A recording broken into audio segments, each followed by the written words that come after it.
This is very unusual. The prosecution said they spent 8 months trying to find this former detective, and he is listed as a material witness, meaning his testimony is crucial to this case, raising two questions. What does he know, and why is he so reluctant to tell it? The process by which this has gone for coming on 5 years is frustrating, would be the largest understatement on the planet. Greg Hardy has been fighting for answers about his sister's death for years, and now there's a new twist. The lead detective from the original case is accused of leaving the state to avoid testifying. Kevin Greca worked for the Lenawee County Sheriff's Office before retiring last year.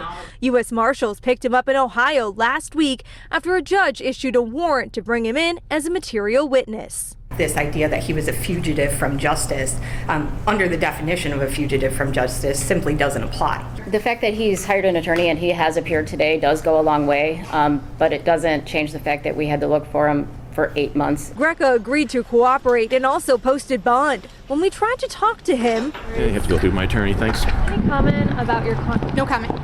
In a statement, the Lenawee County Sheriff said this is not normal, adding the need for a detainer should not be necessary. Returning to testify as needed is the right thing to do. This could have been avoided had Greca simply made himself available for subpoena service on the multiple attempts by our deputies.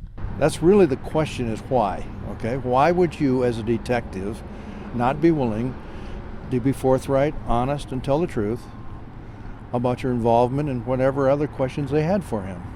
That's very simple. This shouldn't be this complex.